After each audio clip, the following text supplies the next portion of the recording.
नमस्कार। इस वीडियो में हम लोग सीखेंगे आंशिक भिन्न ज्ञात करना। हम सभी लोग परिचित हैं। कोई भिन्न को जोड़ना हो, जैसे 3/x+1 प्लस 2/x-2, तो हम इसको जोड़ते हैं, एलसीएम लेते हैं, x+1 x-2 और 3 × x-2 प्लस 2 × x+1। यहाँ हम प्राप्त करते हैं x+1 × x-2 और गुणा करने पर 3x और ये 2x 5x और -6 और +2 तो -4। तो इस तरह से हम देख रहे हैं कि यदि दो भिन्नों को हम जोड़ते हैं तो एक भिन्न हमें इस रूप में प्राप्त हो रहा है। अब यदि इसकी ठीक उल्टी प्रक्रिया की जाए, मान लीजिए कि हमें प्रश्न इस तरह से दिया हुआ है 3x - 2 अपान x+1 x-2 और हमें ज्ञात करना है कि इसके पार्शियल फ्रैक्शन किस प्रकार से होंगे, x+1 और x-2। तो ये जो हम दो अलग अलग गुणनखंडों के रूप में इस व्यंजक को प्राप्त कर रहे हैं, ये प्रक्रिया कहलाती है आंशिक भिन्न। तो इस तरह से हमने दो भिन्नों को जोड़ने पर एक भिन्न प्राप्त की और इसके ठीक विपरीत प्रक्रिया में इसके जो गुणनखंड है हर के x+1 x-2 इनको अलग अलग लिख करके, और हमारा उद्देश्य ऐसे कांस्टेंट्स ढूंढना है जो इसको हल करने पर लेफ्ट हैंड साइड के बराबर आए। तो उदाहरण के रूप में यदि इस प्रश्न को हम देखते 5x - 4 अपान x+1 × x+2 को पार्शियल फ्रैक्शन के रूप में इस ढंग से लिखा जा सकता है 3/x+1 प्लस 2/x-2। अब इस प्रश्न को पार्शियल फ्रैक्शन के रूप में हमें निकालना है, तो निकालने का जो तरीका रहेगा वो हम सीख लें। सबसे पहले हमें इसका एलसीएम लेना रहेगा, तो ये x+1 और x-2। अब इसको सॉल्व किया तो a × x-2 plus b × x+1। अब LHS RHS के बराबर है, तो ये बराबर तभी हो सकता है जब अंश अंश के बराबर हो, क्योंकि हर और हर आपस में बराबर है। तो इसका अर्थ ये हुआ कि 3x - 2 बराबर है a × x-2 के प्लस b × x+1 के। अब ये एक सर्वसमीका है, मान लीजिए कि इसको समीकरण 1 कहा हमने, तो ये एक सर्वसमीका है। सर्वसमीका का अर्थ होता है वो समीकरण जो x के हर मान के लिए सत्य हो। तो यहाँ पर हमारा उद्देश्य जो है वो a और b का मान ज्ञात करना है। तो उसके लिए हम क्या करेंगे कि एक बार a के गुणांक को 0 बनाते हैं और एक बार b के गुणांक को 0 बनाते हैं। तो a का गुणांक 0 बनाने के लिए x बराबर 2 रखना पड़ेगा। तो x बराबर 2 हम LHS में भी रखेंगे और RHS में भी रखेंगे। तो समीकरण 1 में x बराबर 2 रखने पर,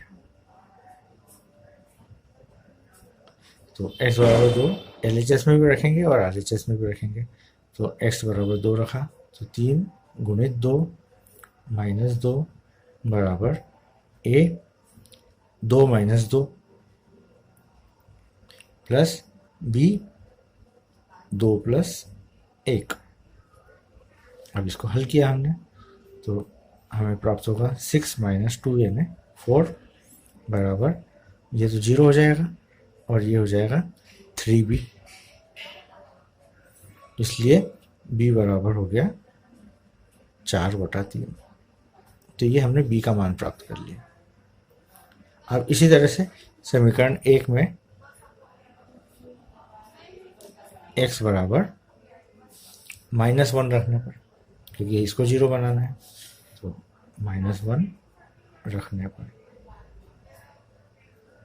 तो x के स्थान पर -1 रखेंगे यहाँ पर, तो 3 -1 -2 बराबर a into -1 -2 plus b into -1 plus 1। और हम देखेंगे कि ये -6 और -2, a का मान ज्ञात करने पर 5/3। अब a और b दोनों के मान हमें प्राप्त हो गए हैं, तो a और b दोनों के मान रखने पर हमें प्राप्त हो रहा है 3x - 2 upon x + 1 upon into x - 2 is equal to 5/3 x + 1 plus 4/3 x - 2। अब यदि हम प्रश्न में इस मान को रखें, अब हमारा प्रश्न है integration of 3x - 2 upon x + 1 x - 2, तो इस प्रश्न में हमने इन पार्शियल फ्रैक्शन के मान रख दिए और हम प्राप्त कर रहे हैं 5/3 x + 1 प्लस 4/3 x - 2 dx। इसको यदि 5/3 को हम कांस्टेंट है बाहर रखा और 1/x + 1 dx का इंटीग्रेशन log ऑफ x + 1 और 4/3 1/x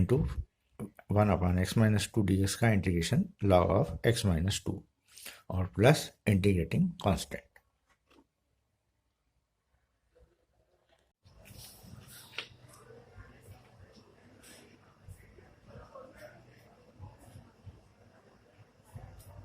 x² - 4x प्लस 3 अपान x² - 5x प्लस 6 dx। अब इसके भी हमें पार्शियल फ्रैक्शन करना है, तो हम देख सकते हैं नीचे वाले के पार्शियल गुणनखंड हो जाएंगे x - 3 x - 2, लेकिन यहाँ हम देख रहे हैं कि अंश की घात 2 है, वर्ग समीकरण है, और हर की भी घात 2 है, तो ऐसी स्थिति में ये जो परिमेय फलन है ये उचित परिमेय फलन नहीं कहलाता है। उचित परिमेय फलन कब होता है? जब अंश की घात हर की घात से कम हो। तो ऐसी स्थिति में हम जब बराबर हो या ये ज़्यादा हो वैसी स्थिति में हम भाग देंगे। तो हमें भाग देना है x² - 5x प्लस 6 का x² - 4x प्लस 3 में। अब भाग देने की प्रक्रिया में एक बार हमने घटाया इसको, तो x² - 5x प्लस 6। अब इसको घटाएंगे, तो घटाने पर हम देखेंगे x² से x² कैंसिल हो गया, ये प्लस 5x हो गया, 5x - 4x यानी x, और 6 - 6 प्लस 3 यानी -3। तो इसका अर्थ ये हुआ कि x² - 4x प्लस 3 अपान x² - 5x प्लस 6 को हम इस रूप में लिख सकते हैं। 1 तो पूरा पूरा चला गया और x - 3 अपान x² - 5x प्लस 6। अब हमारा जो प्रश्न है वो इस तरह से बन गया।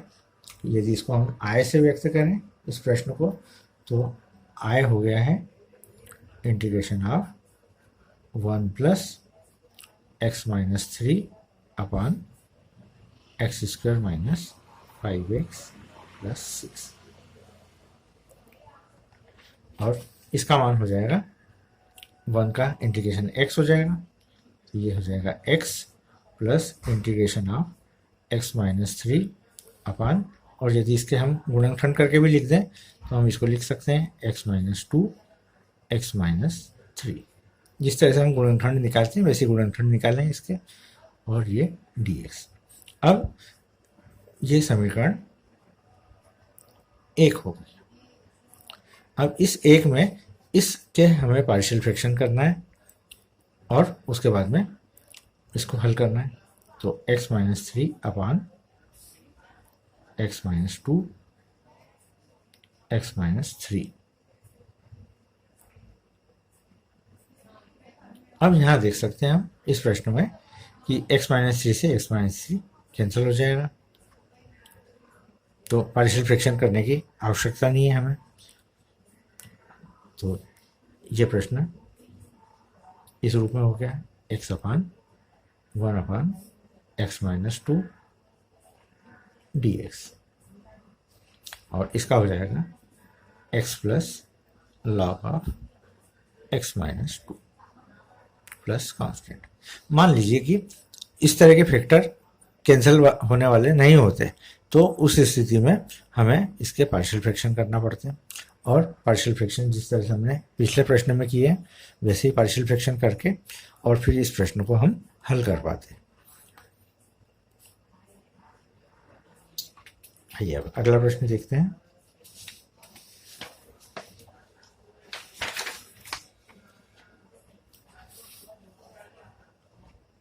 Integration of 3x-4 upon x-1 x-2 का होल स्क्वायर dx। अब इस तरह के प्रश्न में हमें जो पार्शियल फ्रैक्शन करना होंगे वो इस तरह से करना होंगे, 3x-4 अपॉन x-1 x-2 का होल स्क्वायर। इसको हम लिखेंगे a upon x-1 plus b upon x-2 plus c upon x-2 का होल स्क्वायर। और अब यहाँ पर हमें ए बी सी के मान निकालना है। तो जिस ढंग से हमने पिछला प्रश्न किया था उसी तरह से इसको भी हल करेंगे। तो ये हो जाएगा, एलसीएम लेंगे x-1 x-2 का होल स्क्वायर, तो ये हो जाएगा a इंटू x-2 का whole square plus b into x-2 से इसमें भाग दिया तो हमें मिलेगा x-1 x-2 और प्लस c इंटू x-1। अब इसकी तुलना की हमने, तो तुलना करने पर हमें मिलेगा 3x-4 बराबर a इंटू x-2 का whole square plus b into x-1 x-2 plus c into x-1। इसको यदि हम समीकरण 1 कहें तो इस प्रश्न को दो ढंग से किया जा सकता है, या तो हम इसके x की घातों के तुलना करें या इसको सर्वसमीका के ढंग से, एक बार इसको 0 बना दें एक बार इसको 0 बना दें। तो सर्वसमीका 1 में x-2 बराबर 0 या x बराबर 2 रखने पर, तो इसमें हम 2 रखते हैं, x के स्थान पर 2, तो 3 गुणित 2 माइनस 4 बराबर ये 0 हो जाएगा, a इंटू 0 ये भी 0 हो जाएगा, b into 0 plus c into 2 minus 1, x का मान 2 रखा तो 2 माइनस 1। तो इसको हल किया तो 6 माइनस 4 यानी 2 और ये 0 और c का मान 1, c गुणित 1, तो c का मान हमें प्राप्त हो गया 2। अब ठीक इसी तरह से x-1 बराबर 0 रखते हैं। समीकरण 1 में x-1 बराबर 0 या x बराबर 1 रखने पर,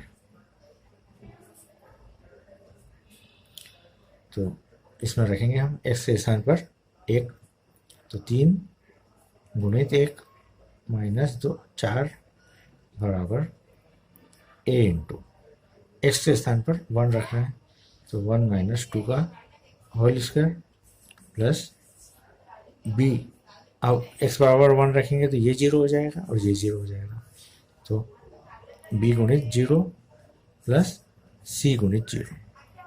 तो इसको हम हल करें तो 3 माइनस 4 यानी -1 बराबर -1 का वर्ग यानी 1 गुणित 1, इसलिए a का मान आ गया -1। अब हमने 2 मान प्राप्त कर लिए, a का मान और c का मान। अब हमें b का मान ज्ञात करना है, तो उसके लिए हम इस समीकरण 1 को निम्न रूप में लिखेंगे।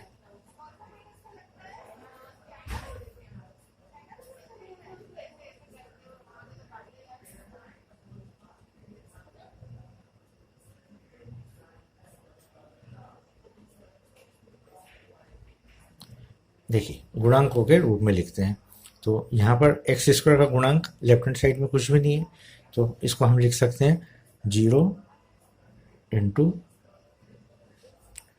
X square minus 3x minus 4 बराबर। अब इसको यदि हम एक्सपांड करें तो हम देखेंगे a इंटू एक्स माइनस 2 का होल स्क्वायर, इसको एक्सपांड किया तो x square plus 4 minus 4x plus b x minus 1 का एक्स माइनस 2 में गुणा करें तो x का x में गुणा एक्स स्क्वायर, फिर माइनस 1 का x में गुणा माइनस एक्स और माइनस 2 का x में गुणा माइनस, तो इस तरह से माइनस 3x और प्लस 2।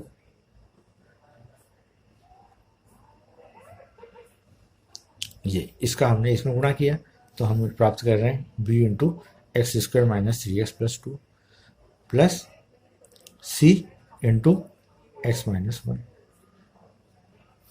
अब राइट हैंड साइड में एक्स स्क्वायर के गुणांक देखें हम, तो एक्स स्क्वायर का गुणांक यहाँ से मिलेगा, a का जब एक्स स्क्वायर में गुणा होगा तो ए एक्स स्क्वायर मिलेगा, इसी तरह से b का जब एक्स स्क्वायर में गुणा होगा तो ये पद मिलेगा a plus B plus x के गुणांक देखें तो x का गुणांक कब मिलेगा, जब माइनस 4x का गुणा a में हो तो माइनस 4a,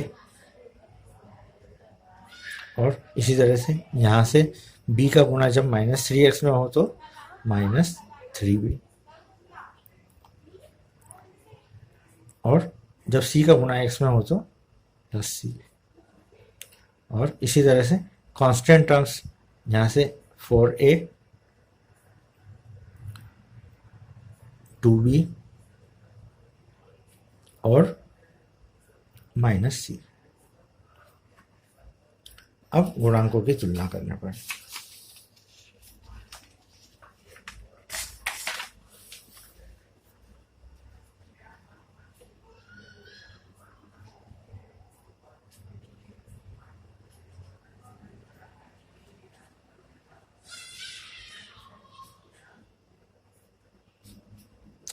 तो यहाँ हम एक्स स्क्वायर का गुणांक 0 है और यहाँ एक्स स्क्वायर का गुणांक a प्लस बी है। यहाँ x का गुणांक -3 है और यहाँ x का गुणांक -4a -3b प्लस c है। यहाँ कांस्टेंट टर्म -4 है और यहाँ constant term 4a plus 2b minus c है। अब हमारा उद्देश्य a b c के मान निकालना है, तो चूंकि हम a और c के मान निकाल चुके हैं तो इस समीकरण से हम लिख सकते हैं a बराबर -b या b बराबर -a या b बराबर, अब -a का मान हम निकाल चुके हैं, a का मान हम निकाल चुके हैं -1, तो ये a का मान हम रख देते हैं यहाँ पे -1, इसलिए b का मान हो गया +1। अब हमारे पास a b c तीनों के मान हैं, b का मान 1 है, a का मान -1 है और c का मान 2 है। अब इन मानों को रखने पर, इसलिए इस समीकरण में रखने पर, ये वाली समीकरण में, तो ए बी सी के मान हम रख देंगे यहाँ पर a b और c, इसलिए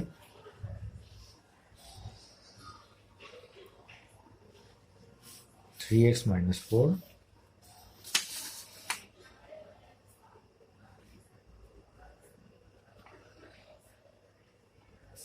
1 x - 1 x - 2 का होल स्क्वायर बराबर हो जाएगा, a का मान हमने रख दिया -1 अपान x-1। b का मान हमने रख दिया +1, तो ये +1 अपान x-2, और c का मान रख दिया हमने 2 अपान x-2 का होल स्क्वायर। अब हमें इंटीग्रल का मान निकालना है, therefore integration of 3x - 4 upon x-1 x-2 का होल स्क्वायर dx बराबर इंटीग्रेशन -1 अपान x-1 dx, सबको अलग अलग लिख लिया, प्लस 1 अपान x-2 dx प्लस 2 अपान x-2 होल स्क्वायर dx। अब इसको हम हल कर सकते हैं, -x-1 को यदि t माने तो ये माइनस लॉग t यानी माइनस लॉग ऑफ x-1। इसको अगर x-2 को t माने तो ऊपर dx बराबर dt हो जाएगा, तो dt अपान t यानी लॉग t यानी लॉग ऑफ x-2, ये प्लस लॉग ऑफ x-2, और x-2 को यदि हम t माने तो ये 1 अपान टी स्क्वायर, तो ये 2 तो हो गया है, और ये हो जाएगा 1 अपान टी स्क्वायर यानी t की घात -2। t की घात -2 का इंटीग्रेशन होगा x की पावर -1 बटे -1, और इसको यदि हम हल करें तो हम पाएंगे यहाँ पर log a minus log b का फार्मूला लगा दिया, तो ये हो जाएगा log of x-2 upon x-1, और ये हो जाएगा -2 अपान x-2 और प्लस कांस्टेंट। तो इस तरह से हमने पार्शियल फ्रैक्शन का उपयोग करके इस इंटीग्रल को सॉल्व किया है। अब कुछ प्रश्न होमवर्क के लिए इसके समान 3x + 5 अपान x+2 x+3 का होल स्क्वायर dx, और 4x - 3 अपान x-1 x+2 का होल स्क्वायर dx। तो इन प्रश्नों को आप हल करके देखें। फिर अगला टाइप है हमारे सामने,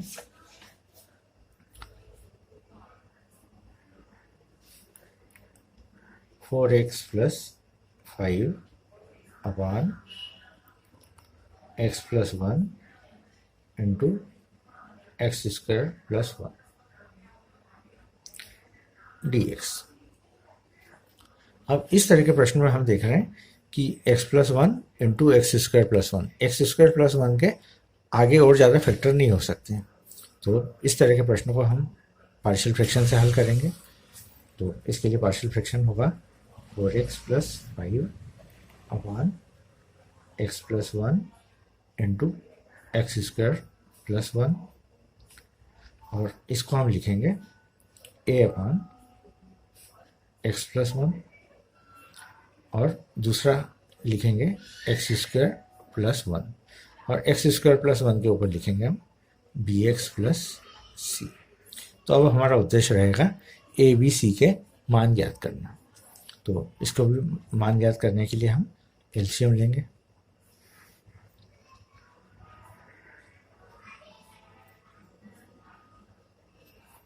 तो ये हो जाएगा a इंटू x² + 1 और x+1 इंटू bx + c। तुलना करने पर 4x + 5 = a इंटू x² + 1 और प्लस x+1 bx + c। मान लीजिए कि ये समीकरण एक है जो सर्व समीकरण भी है। तो यदि इसमें एक हिस्से को यदि हम 0 कर दें तो कुछ मान हम ज्ञात कर सकते हैं। तो हम देख सकते हैं x बराबर यदि -1 रख दें तो ये हिस्सा 0 हो जाएगा। तो x बराबर -1 रखने पर तो ये हो जाएगा 4 into -1 plus 5 is equal to a into -1 रख रहे हैं तो -1 का स्क्वायर +1 और ये x प्लस 1 की जगह पर -1 रखा है, -1 प्लस 1 और bx प्लस c। तो ये देख रहे हैं हम 0 हो रहा है और -4 प्लस 5 यानी 1 बराबर 2a, -1 का स्क्वायर +1 और 1 2a, इसलिए a बराबर 1/2। a का मान हमने प्राप्त कर लिया। अब इसी सर्व समीकरण में हम दूसरे मान भी रख सकते हैं। मान लीजिए कि हमने -1 दूसरे मान ऐसे रखेंगे जिससे 0 नहीं हो रहा है। तो मान लीजिए कि x बराबर 0 रख दिया। एक में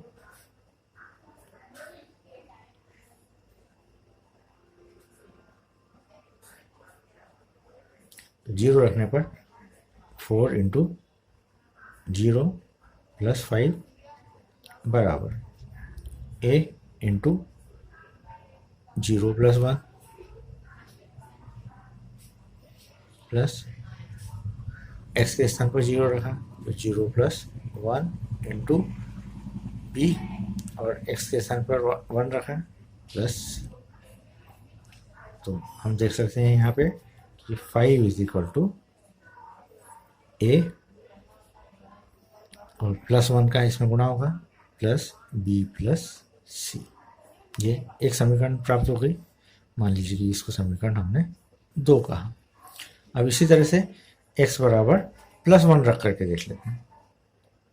एक में x बराबर 1 रखने पर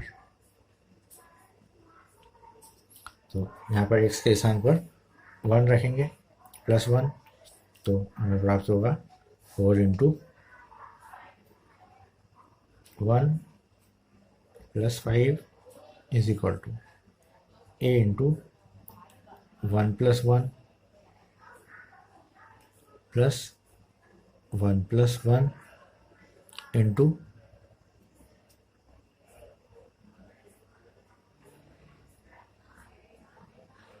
b इंटू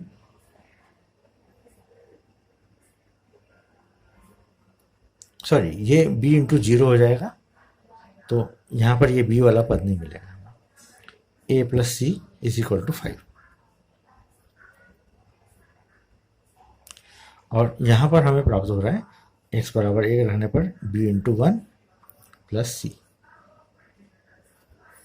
तो ये समीकरण प्राप्त हो जाएगी 4 और 5 9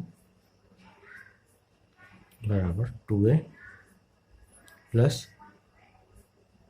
2b प्लस 2c या a plus b plus c बराबर 9/2। ये समीकरण 3 प्राप्त हो रही है। अब समीकरण 2 में समीकरण 1 से समीकरण 2 में a का मान रखते हैं। a का मान हम ज्ञात कर चुके हैं। तो 2 में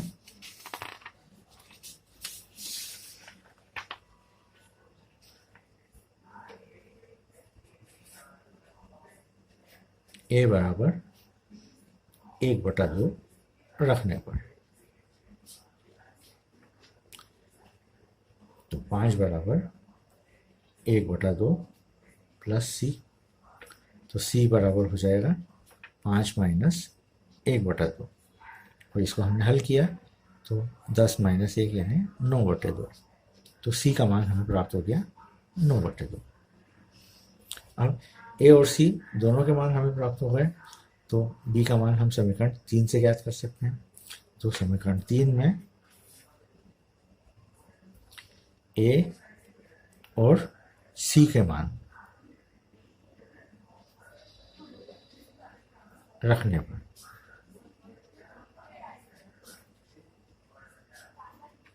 ए और सी का मान रखे हैं हम। तो ए का मान है 1/2 प्लस बी प्लस सी का मान है 9/2 बराबर 9/2। 9/2 से 9/2 कैंसिल हो जाएगा और बी का मान हमें प्राप्त होगा -1/2। अब ए बी सी तीनों के मान हमने प्राप्त कर लिए, इसलिए हमारा प्रश्न इस रूप में बदल गया 4x + 5 अपान x + 1 x² + 1 dx। और ए बी सी के मान हमने रख दिए। तो ए का मान है 1/2 और बटे में x + 1 प्लस bx + c का मान है -1/2, x प्लस c का मान है 9/2 अपान x² + 1 और पूरे के लिए dx। अब इसको हम आगे सॉल्व कर सकते हैं। तो ये हो जाएगा 1/2, इसका इंटीग्रेशन हो जाएगा log ऑफ x + 1। फिर इस इंटीग्रल को हम इस तरह से लिख सकते हैं -1/2 x अपान x² + 1 dx। और इसको लिख सकते हैं +9/2 dx अपान x² + 1। अब यदि इसमें ये जो हो गया 1/2 log ऑफ x + 1